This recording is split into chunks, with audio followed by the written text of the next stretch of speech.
Selecting the point cloud and reopening the ice tree, we can use the color of the vertex map at various locations on the geometry and pull that color at location and assign it to the points of the point cloud.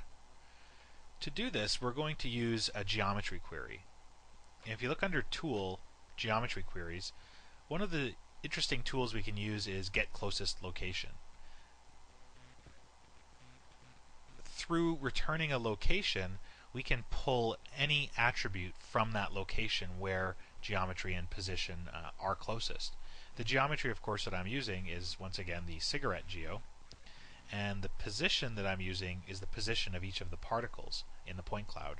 So if I look up particle, I should find the getter called Get Particle Position. I'll pull that in, which provides a 3D point per particle of my cloud. And from my location now, I'm going to browse a Get Data node for the cigarette geometry's color at vertex map. So if I look up Get Data,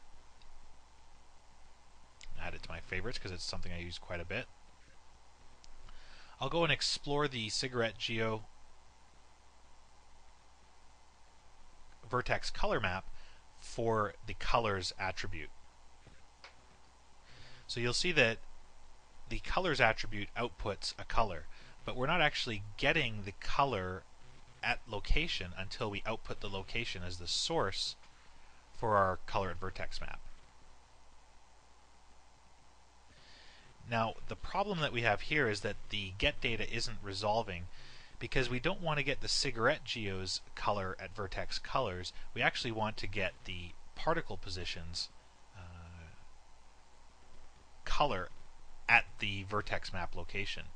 So all we need to do to rectify this node here is to actually get rid of the reference to the cigarette geometry.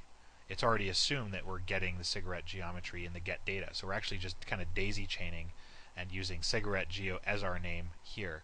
So we're actually just getting the cluster.uv cluster auto cigarette color cav.colors attribute. So if I get rid of the name and just refer to the cluster, we get the effect we're after.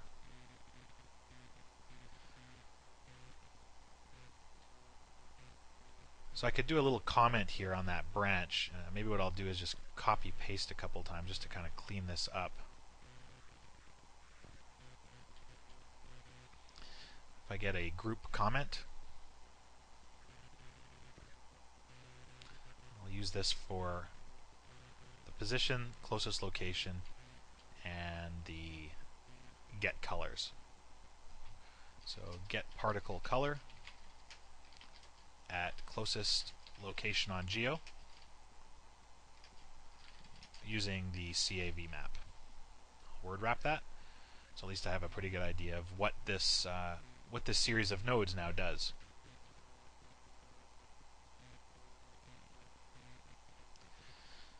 Alright, so let's continue on.